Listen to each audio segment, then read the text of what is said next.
Tutti, bentornati a Parlando Liberamente, la nostra intervista settimanale coi protagonisti della politica, dell'attualità, del giornalismo. Mi dicono in diretta che è caduto il collegamento col nostro ospite, che intanto vi introduco, che è Claudio Velardi, il direttore del Riformista, con cui faremo una chiacchierata in tema di referendum giustizia, campagna del sì, del no, relative storture e invece l'effettiva sostanza, cioè cosa c'è davvero in ballo, anche al di là degli steccati ideologici. Mi hanno detto che abbiamo ripristinato il collegamento, dovremmo avere con noi Claudio Velardi, direttore del Riformista. Ci sei, direttore? Eccoci, Eccoti, buongiorno. bentornato su Radio Libertà. Grazie, buongiorno a te. Dunque, dal mio punto di vista si impone veramente una bella chiacchierata sul referendum, direi al di là di ogni steccato e al di là anche di quelle guarentigie politicamente corrette che i sostenitori dello status quo vorrebbero mettere un po', al dibattito, che invece incarna una questione, come dirti, fondamentale della nostra convivenza civile. Ma affronteremo tutti gli snodi. Affronteremo tutti gli snodi, ma in debutto volevo chiederti, diciamo l'asse destra-sinistra quello in base a quella bussola in base a cui leggere la contesa referendaria, o è qualcos'altro? Cosa c'è davvero in ballo? No, assolutamente no. Se io dovessi indicare, almeno dal mio punto di vista naturalmente, se io dovessi indicare qual è la bussola, diciamo, a cui guardare per capirci qualcosa, non del merito di questo referendum, il merito è finanche banale, direi, è scontato, cioè le misure, diciamo, di cui si discute, poi magari ne parleremo dopo, certo, sono assolutamente scontate nella loro, dovrebbero essere approvate senza batter ciglio, d'accordo?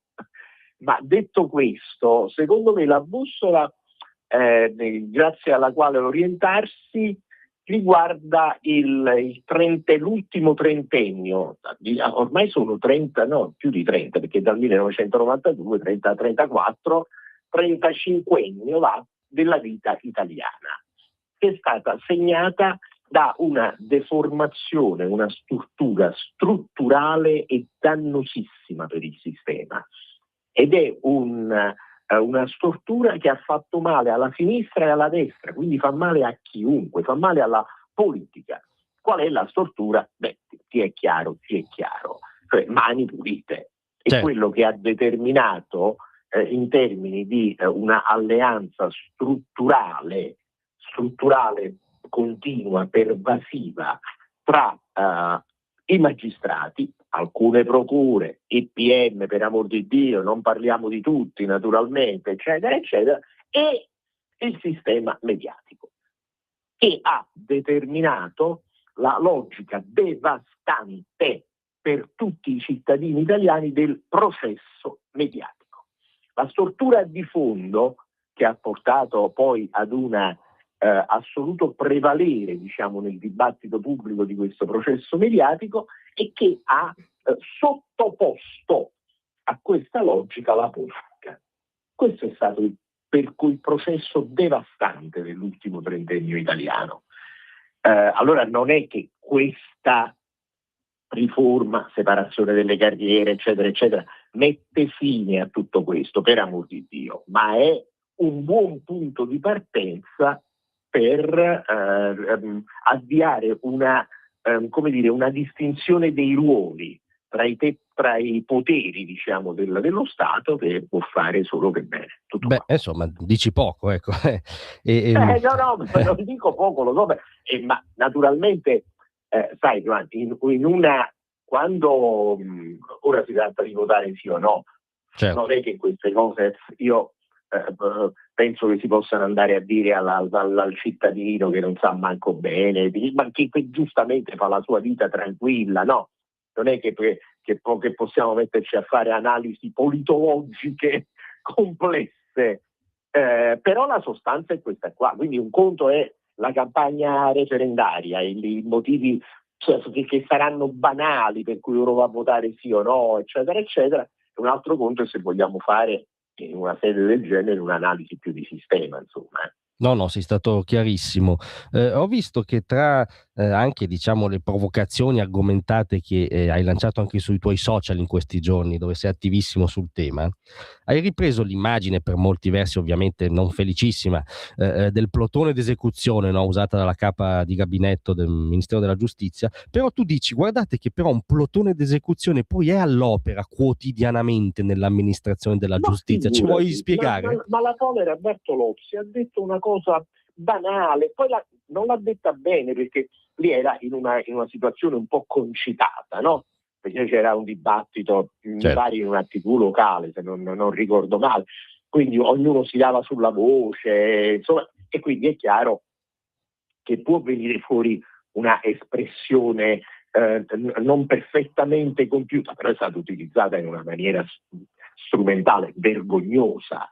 E in ogni caso, detto questo, anche quella espressione così un po' sporca, diciamo così, corrispondeva esattamente alla verità. Peraltro il plotone d'esecuzione non è che l'abbiamo visto all'opera, l'abbiamo visto all'opera il giorno dopo, quando Gratteri ha fatto quella telefonata con la cronista, con la collega del Foglio, dicendole poi ne faremo i conti dopo il referendum, eccetera, eccetera. E quello è il plotone d'esecuzione.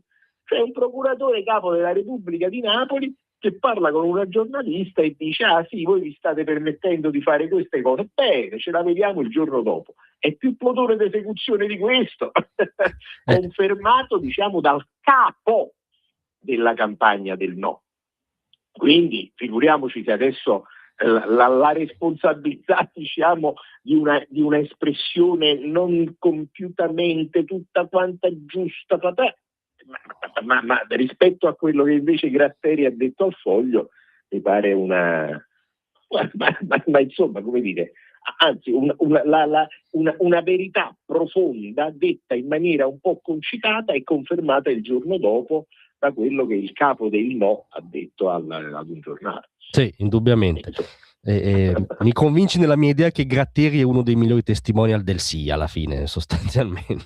Beh, ma non c'è dubbio, ma è così, non c'è dubbio. Sì. Forse Gratteri in assoluto, perché anche poi questo tratto, non lo so, è un personaggio un po' strano, questo tratto di naivete, in fondo, perché Vero. lui è come se immaginasse di poter dire e fare quello che vuole lui. No, è che è una cosa davvero, davvero pazzesca, perché questo nessuno di noi ce lo può consentire, neppure noi ce lo possiamo consentire in questa chiacchierata, no? Perché in fondo stiamo parlando a dei cittadini, a quelli che ci ascoltano.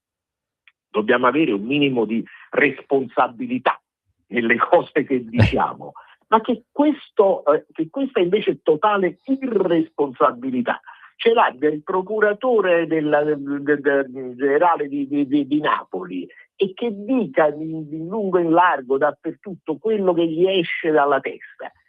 Insomma, mi pare una cosa un po' clamorosa e segno anche di una arroganza, di una indubbia arroganza, ma in qualche modo anche di una certa naivete. Naturalmente è l'arroganza il tratto prevalente, perché siccome lui ha fatto un sacco di guai, perché ha fatto concretamente guai dove è stato, dove ha operato in Calabria e così via, con tutte quante le indagini che gli sono andate male, con la gente che ha ammesso che ha sbattuto in galera per un sacco di tempo, con i soldi che poi lo Stato ha dovuto pagare per le vittime degli errori giudiziari commessi in Calabria, eccetera, eccetera.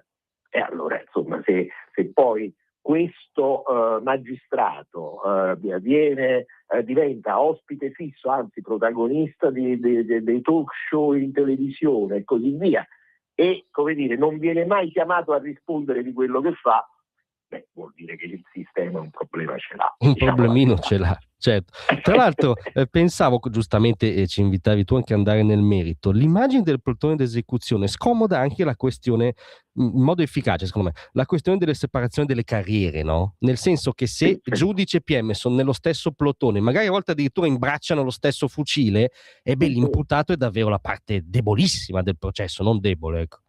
ma è assolutamente così. Guarda, io stamattina, scusa se mi cito, ma stamattina ho citato un caso clamoroso, il mio reel mattutino, diciamo. Sì. È il caso clamoroso di un magistrato che fa il giudice a Roma, a Napoli, e il PM a Roma contemporaneamente. No, fantastico. Guarda, no, la storia è clamorosa.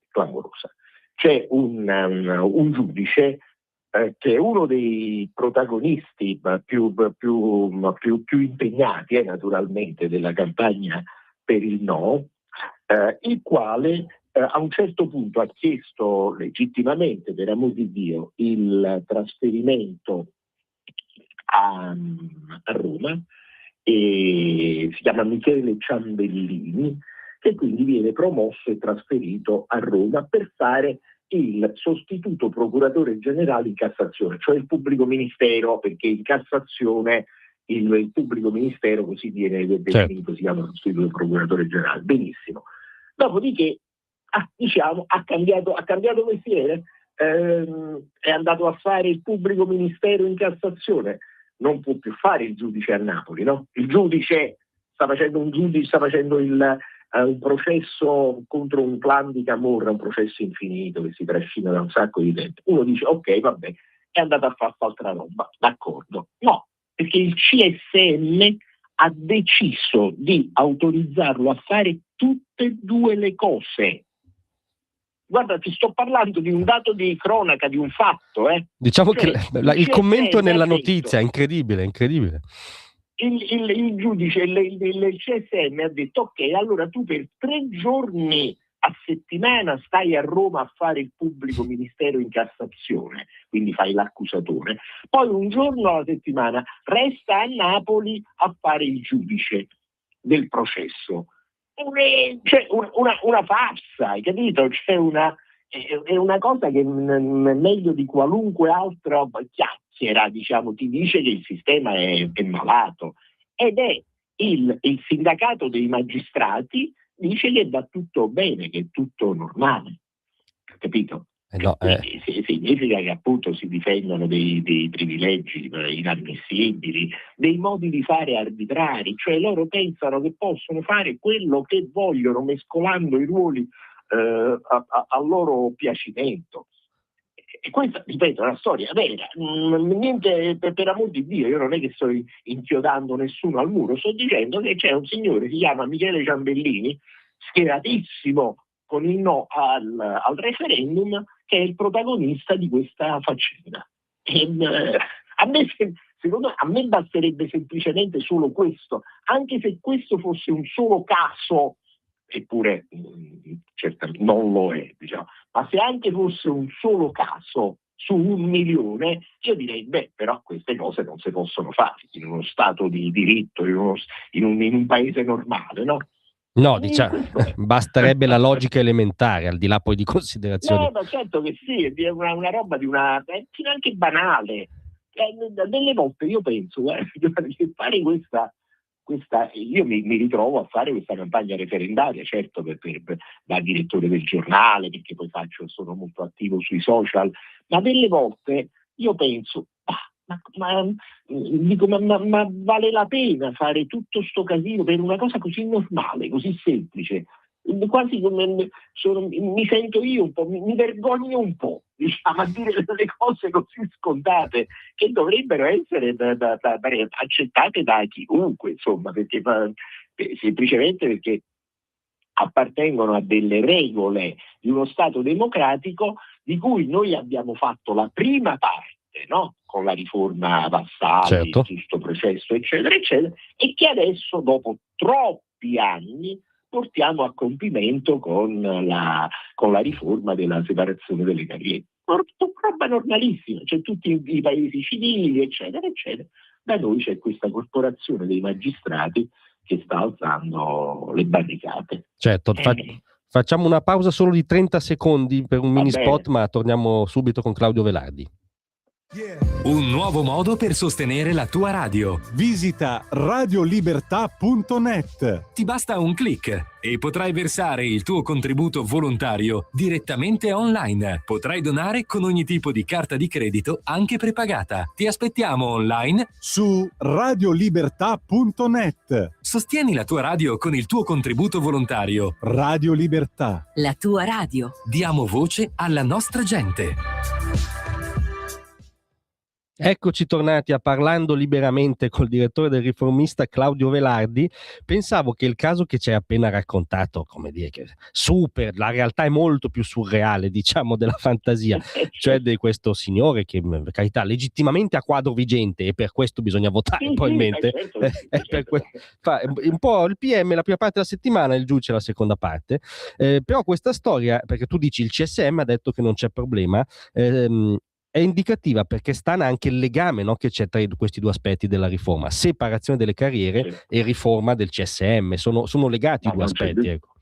Ma non c'è alcun dubbio, c'è un legame assoluto ed è il legame tutto è tenuto insieme, diciamo, dalla corporazione e dal loro sindacato, perché poi, diciamo, i magistrati agiscono attraverso un sindacato dell'Associazione Nazionale dei Magistrati e che è diciamo titolare di tutte quante le dinamiche, le logiche, le scelte di potere che si fanno dentro il CSM. Ma anche qua io non sto dicendo nulla di male, perché come dici tu, la legislazione vigente, diciamo così, non è proprio che ci sia scritto nelle leggi che il sindacato dei magistrati debba fare il bello e il cattivo tempo dentro l'istituzione. No, questo non c'è scritto. Però se non decidi, diciamo, che ci sono delle regole che debbano funzionare per tutti quanti, uno capisce che questa stortura può esserci. Stortura che, tanto per ricordarne un altro di caso, no? Fa sì che praticamente nel tempio delle istituzioni giudiziarie, diciamo, in Italia, che sarebbe la Corte di Cassazione, cioè nel famoso palazzaccio, no, che c'è a Roma, dove c'è la Corte di Cassazione, il sesto piano, sì, mi pare il sesto, non mi ricordo quale precisamente, è occupato dal sindacato dei magistrati, cioè dalla AMM, che peraltro non paga manco niente per starci dentro. Tu capisci a che livello di stortura il sistema si trova, è arrivato? Cioè, dove c'è una istituzione, dentro c'è un sindacato, c'è una cosa un'associazione di parte, no? che non è rappresentativa di un'istituzione, ma semmai è rappresentativa di una parte. Ma anche qua, legittimamente, volete fare il sindacato? Io ho dubbi che un magistrato si debba mettere a fare un sindacato. Comunque, vabbè, anzi ho molti dubbi. Però, ok, in Italia siamo tutti quanti sindacalizzati, ognuno si mette insieme, fa la sua corporazione, la sua associazione, eccetera.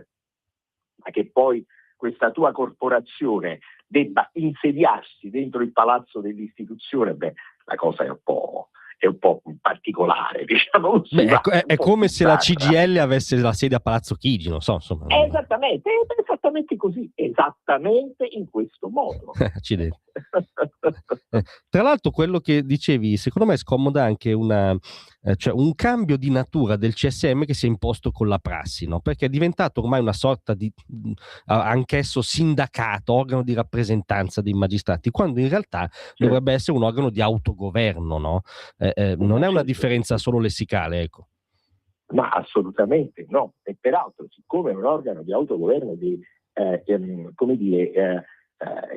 interviene su cose, su carriere, su percorsi, su ruoli, su trasferimenti, eccetera, eccetera, cioè, agisce proprio sulle persone, no? Insomma, e allora da questo punto di vista dovrebbe essere immacolato, non dovrebbe mai essere espressione di parte o di correnti varie di questi sindacati dei magistrati, proprio per definizione, per dal punto di vista etico, morale, non so come metterla, ma diciamo non potrebbe che essere questo, cioè un luogo sacro dove c'è una istituzione, per l'istituzione per definizione di tutti, non può essere appannaggio di una corporazione, di un pezzo di un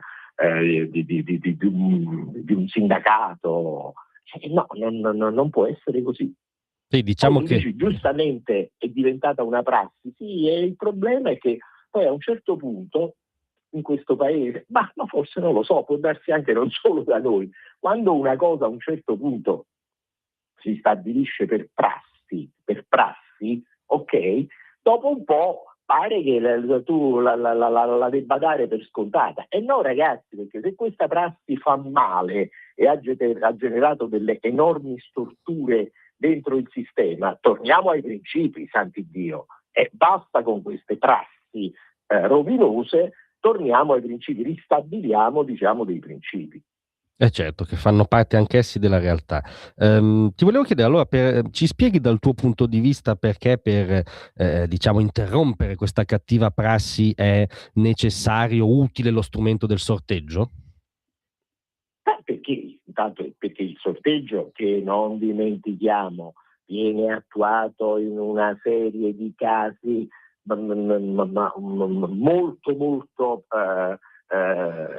lunga, e anche in casi molto importanti, finanche quando si tratta di dover fare un processo al Presidente della Repubblica. Speriamo che non se ne faranno mai, ma nel caso in cui dovesse essere messo sotto accusa un Presidente della Repubblica, ci sono gruppi di cittadini che vengono eletti e vengono nominati attraverso sorteggio. Naturalmente, in tutti quanti i casi in cui si ricorre al sorteggio, non è che tu ricorri al sorteggio prendendo quelli che vengono dalla strada. Nel caso dei magistrati, per esempio, naturalmente arrivi al sorteggio scegliendo tra una serie di persone e di magistrati che hanno tutte quante le caratteristiche giuste per entrare, diciamo, dentro questa istituzione. E ovviamente devono avere non solo anzianità di servizio, caratteristiche professionali, eccetera, eccetera, ma anche qua io dico cose un po' banali, un po' scontate, mentre invece poi il no va dicendo allora fanno il sorteggio.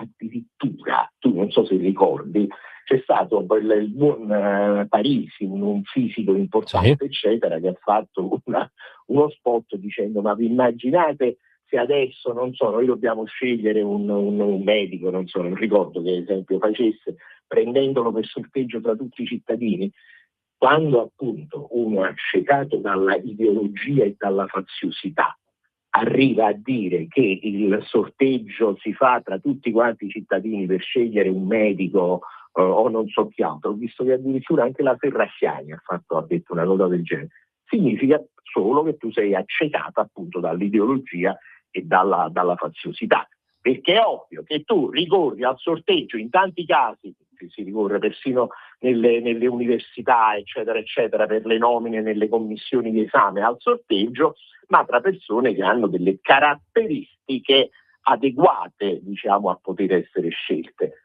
E in questo senso, ovviamente, il sorteggio ti garantisce, nel caso del CSM, che di coloro che vengono scelti non sono quelli che vogliono, che i sindacati, diciamo così, dei magistrati vogliono scegliere. Certo. Quello, d'altronde non so cosa ne pensi tu, ma a me dispiace, scusami Giovanni, mi dispiace perché noi stiamo dicendo delle cose, io insisto su questo, stiamo dicendo delle cose piuttosto semplici, certo, so come dire, no? Si dovrebbero dare per scontate, purtroppo no, perché il dibattito pubblico è accecato appunto dall'ideologia, dalla faziosità, dalla strumentalità. Vabbè. Questo ce ne faremo una ragione. Ce ne faremo una ragione, ma perché accade secondo te? Cioè, perché c'è questo palese tentativo di taroccare ideologicamente il dibattito? perché l'Italia è così in generale, e vabbè, ma questo è un altro proprio di fondo storico, darei per dire antropologico, ma poi perché questo meccanismo della riforma è il primo tassello che può far venire meno quella, come dire, quel sistema di cui parlavamo all'inizio, che da 30 anni domina in Italia, ed è quella tenaglia micidiale orribile che è stretta tra i media e i magistrati e che hanno messo sotto la politica. Chiaro? Questo è il punto di fondo che quelli del no capiscono, lo capiscono, capito? Prova a pensare, ma perché? Adesso dico una cosa che non ho detto ancora, perché poi un po' mi scoccia, perché pare che uno ce l'ha con... Ma dove è nata dal punto di vista mediatico, no? Che cosa? Tu forse non eri ancora nato nel 1992, o forse... No, avevo 9 anni. 9 anni. Ecco, perfetto. Che cosa successe nel 1992? Successe che il fenomeno di Mani Pulite, Certo. con il giudice Borrell, con Di Pietro, che però adesso sta dalla parte giusta, dalla parte del sì, eccetera, eccetera, a un certo punto la Procura di Milano mise a ferro e fuoco il sistema politico italiano. Tutti quanti in galera, ma grazie a che cosa? Grazie al fatto che il principale quotidiano italiano, e cioè il Corriere della Sera, riceveva le linee ogni giorno da parte della Procura e quindi montò Mani Pulite come se fosse insomma come la madre di tutte quante le battaglie. Intorno al Corriere della Sera si aggregarono gli altri giornali, la Repubblica, la Stampa, anche l'Unità all'epoca, cioè c'era proprio un pool dei redattori di questi giornali che stavano dalla mattina alla sera fuori agli uffici della Procura, si prendevano tutte quante le notizie che gli passavano Colombo, Davigo, Di Pietro, Borrelli, eccetera, eccetera, scatenavano il popolo contro questi fetenti, questi disgraziati, questi ladri, che poi naturalmente quando sono andati a processo come dire, erano innocenti in una certa quantità, per amor di Dio non tutti, va bene, d'accordo, e in questo modo si scatenò Mani Pulite, e da allora questo, che poi è stato definito processo mediatico, è la regola di fondo che tiene. Che cosa fa il processo mediatico? Tiene sotto scacco la politica, cioè media e magistratura dicono alla politica: tu non puoi muovere un passo.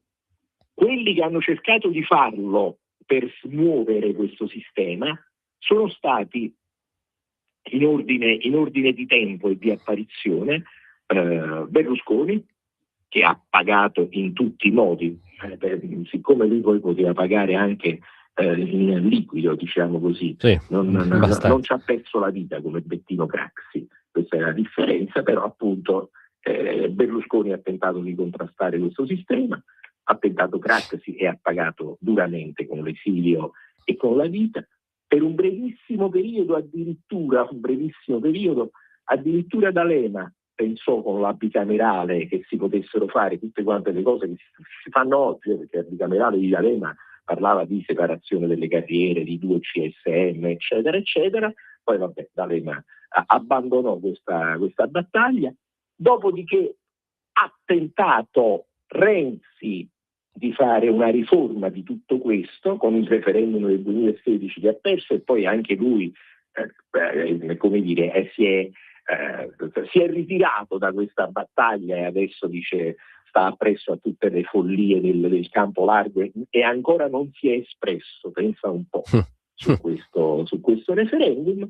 Adesso in una maniera più accorta sta tentando la Meloni di procedere per scardinare questo sistema. Lo sta facendo in maniera più accorta, più intelligente, io spero naturalmente vittoriosa con il referendum, anche perché, io ci aggiungo anche questa considerazione politica, Giovanni, perché la Meloni non è malata di narcisismo, di quel narcisismo maschile che segnava tutti quanti i protagonisti precedenti, no? Di questi tentativi di riforma del sistema. Lei mi sembra una donna più, essendo donna, mi sembra meno malata di narcisismo, quindi mi sembra più accorta, politicamente più attenta di tutti quanti i signori che ti ho nominato. Anche per questo io spero che poi vada bene il 22 e 23 marzo. Beh, questa è una chiave di lettura interessante. Volevo chiederti quello che anche che tu ci hai riepilogato, che per esempio Giuliano Ferrara chiamava circo mediatico giudiziario, che mette in una tenaglia la politica, in teoria fa parte della storia forse migliore, no? Della sinistra, il contrasto a questo meccanismo perverso, no? Tant'è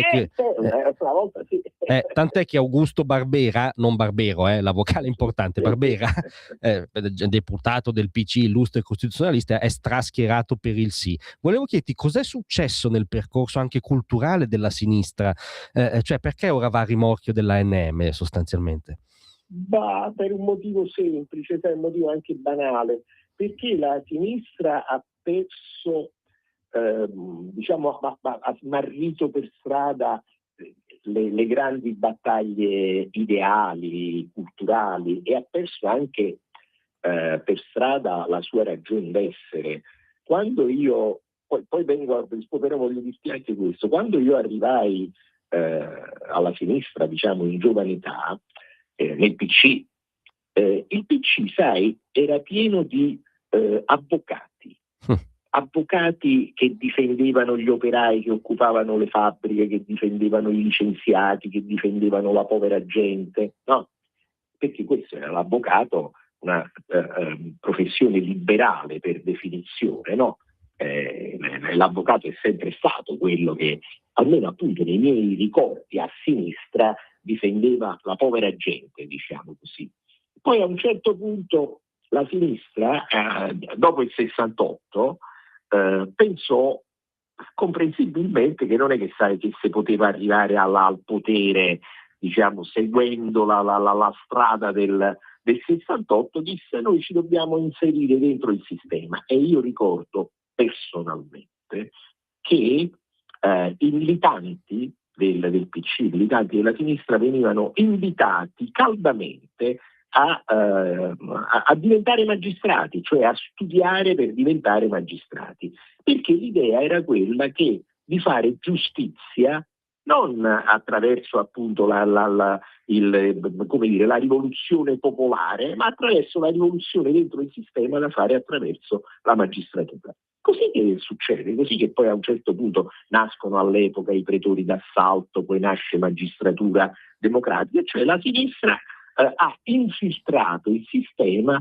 pensando di poter fare giustizia in questo modo, e che è una roba orribile se ci pensi, perché appunto praticamente ha cambiato i connotati della sinistra, che da forza, diciamo così, in senso anche buono, antisistema, è diventato un perno del sistema attraverso la magistratura, e così ha perso un po' la sua ragione d'essere originaria, ed è diventata una forza legata intimamente al potere costituito. Questo è il punto di fondo. La sinistra non è più popolo, la sinistra è potere, capisci? Cioè è la deformazione di fondo, diciamo, del suo messaggio originario è questa qui, che si è trasformata in una forza legata al potere. Il potere piace, esatto, il potere naturalmente c'ha il suo fascino. Quindi tanti dirigenti della sinistra, che pure erano schierati in passato per la separazione delle carriere, tutti quanti praticamente, ok? Partito Democratico teneva dentro i suoi programmi elettorali la separazione delle carriere, i 2 CSM, l'Alta Corte, teneva tutto, è chiaro. A un certo punto ha mollato dicendo ma qua è meglio se stiamo legati al carro di potere del sistema mediatico giudiziario, no? Perché in questo modo possiamo tentare intanto di dare un bel colpo alla Meloni, dare un bel colpo al governo che c'è, facendo leva non sui voti, perché i voti insomma non sono più tanto bravi a prenderli, ma semplicemente infiltrandoci, utilizzando le leve del sistema e del potere che abbiamo dentro il sistema.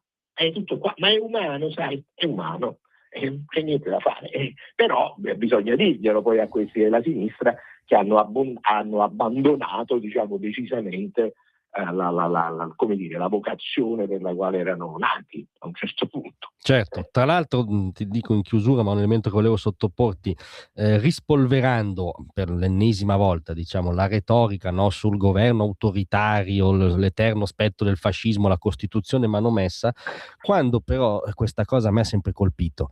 La prima riforma che unifica le professioni giudiziarie era una riforma del regime a firma Dino Grandi. E un tizio che si opponeva dicendo che il PM è solo una parte del processo si chiamava Giacomo Matteotti. Cioè, no? Esattamente così. Cioè. Sì, ma sai, appunto, ma che gli vai a dire a questi? Oramai, quando appunto loro fanno propaganda in maniera così faziosa, astiosa, ideologica, diventa anche un po' difficile poi. Tu gli vai a dire queste cose, ma naturalmente tutto si perde nella nebbia della polemica ideologica. No, ma perché questo lo dico? Lo dico perché, anche visto che siamo in conclusione, quello che secondo me in questi giorni di più utile bisogna fare parlando con la gente vera, sì, è di invitarli ad andare al voto, perché questa riforma che si propone, che si discute, che deve essere approvata per via referendaria è una cosa semplicemente di buon senso, e cioè stabilisce che c'è un giudice terzo, effettivamente terzo, e poi ci sta chi accusa e chi difende. Ma santo Dio, ma più semplice di questa sta cosa? Vabbè, è semplicissimo. Allora io direi di invitare appunto la gente a riflettere su questo, ma nella maniera più tranquilla, più serena, più placida. Poi potremo scomodare tutte le ragioni di principio che vogliamo, ma intanto, diciamo, parliamo di queste cose molto semplici che sono alla base di questa riforma. Certo, che si giochi una partita corretta con parti correttamente individuate, via, questo è il punto. Certo. Ti ringrazio molto di essere stato con noi, Claudio. Ma figurati, grazie a te e a tutti voi. Buon lavoro, buon lavoro.